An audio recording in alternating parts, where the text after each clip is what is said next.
ஒரு தாக்குதல் அம்புட்டு மாறி போச்சு அப்படிங்கிற மாதிரி தான் அமெரிக்காவோட நடவடிக்கை இருக்கு. காரணம் என்ன அப்படின்னா, மதுரோவ தட்டி தூக்குனதுக்கு அப்புறம் பெரிய அளவுல எதிர்ப்பு இருக்கு, எதிர்ப்பு இல்ல. இதெல்லாம் தாண்டி அடுத்த கட்ட வேலைக்கு அமெரிக்கா கிளம்பி போயிட்டாங்க. அதுல முக்கியமானது என்ன அப்படின்னா, ரஷ்யாவ வம்பிழுத்துருக்காங்க. அட பாவி மனுஷன், அவன் என்னைக்கு கொஞ்சிருக்கான்? எப்பயுமே நம்மால வம்பிழுக்கிறது தானே அவனுக்கு ஃபுல் டைம் வேலை அப்படின்னு சொல்லக்கூடாது.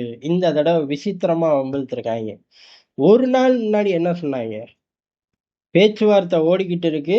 புட்டினோட வீடு தாக்கப்பட்டிருக்கு. புட்டினே காலையில எனக்கு ஃபோன் போட்டு பேசினார் தெரியுமா? அப்படின்னு சொல்லி ஒரு அனுசரணையா உக்ரைனை திட்டுற மாதிரி பேசினாங்க. இப்ப என்னடா அப்படின்னா, அதெல்லாம் யாரு நம்புறது? யாரு போய் பார்த்தா அப்படிங்கிறாங்க.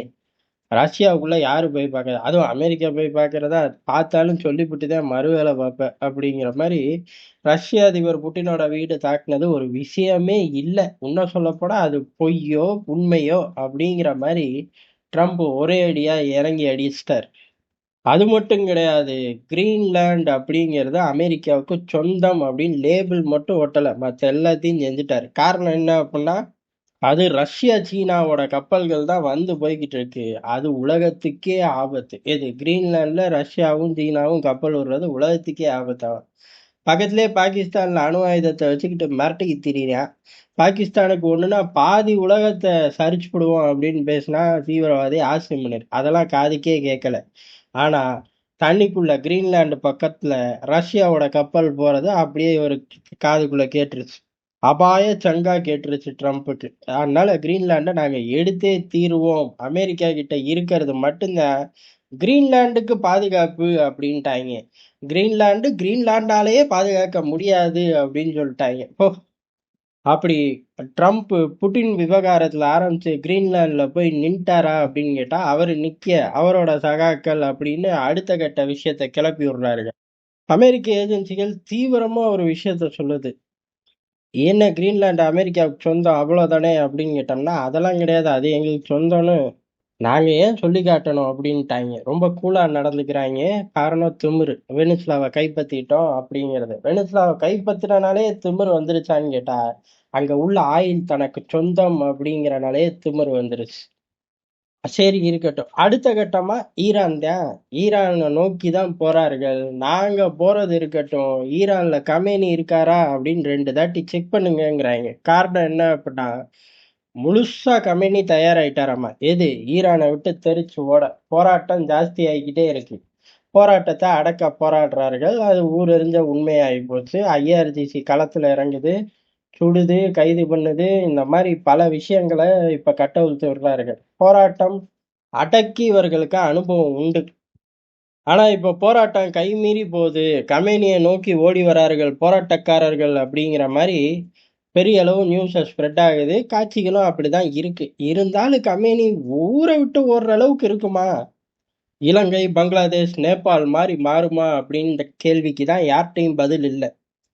ஆனா அமெரிக்க ஏஜென்சி சொல்லுது பதில் இருக்கு. கமேனி கிளம்புறதுக்கு தயாராயிட்டார் அப்படிங்கிறதா.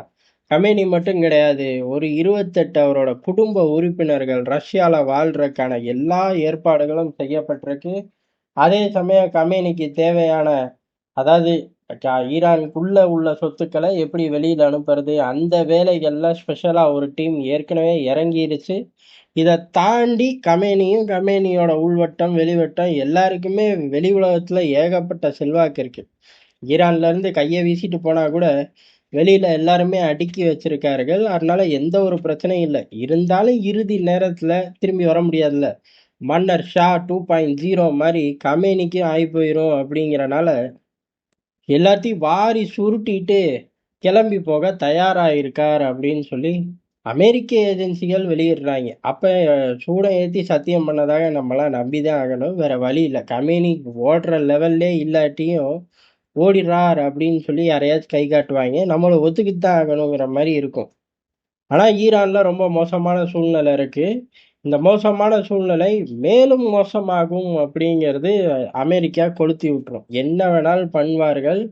அமெரிக்காவோட அந்த ஃப்ளோவை இவர்களால தடுக்க முடியுமா அப்படின்னு கேட்டா, அதாவது இவங்க இருந்து ஒரு ஃபால்ஸா சில செய்திகளை ஸ்ப்ரெட் பண்ண ஆரம்பிச்சிருப்பார்கள்.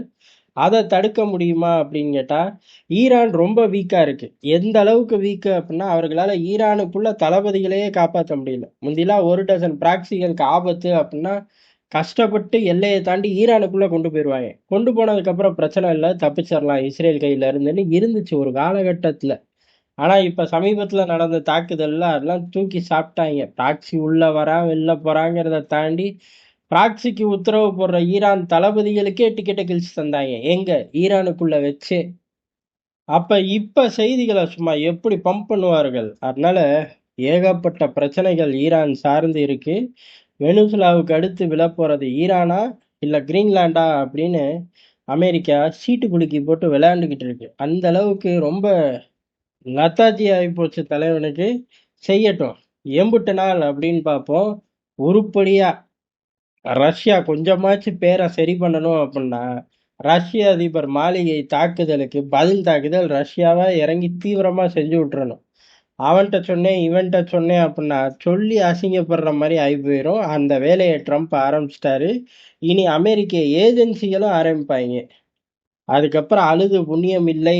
இப்பவே ரியாக்ட் பண்ணி ஜெலன்ஸ்கிக்கு டிக்கெட்டையோ இல்ல டிக்கெட்டுக்கு நிகரான சம்பவத்தையோ பண்ணா மட்டும்தான் ரஷ்யாவோட அருமை பெருமையை மீண்டும் காப்பாற்ற முடியும். எல்லா வகையத்திலும் காப்பாத்திடலாம். இந்த மாளிகை அதிபர் மாளிகை சம்பவத்துல இருந்து காப்பாற்றணும் அப்படின்னா வலுவான ஒரு தாக்குதல் தேவை அப்படிங்கிறதா யதார்த்தமான உண்மை.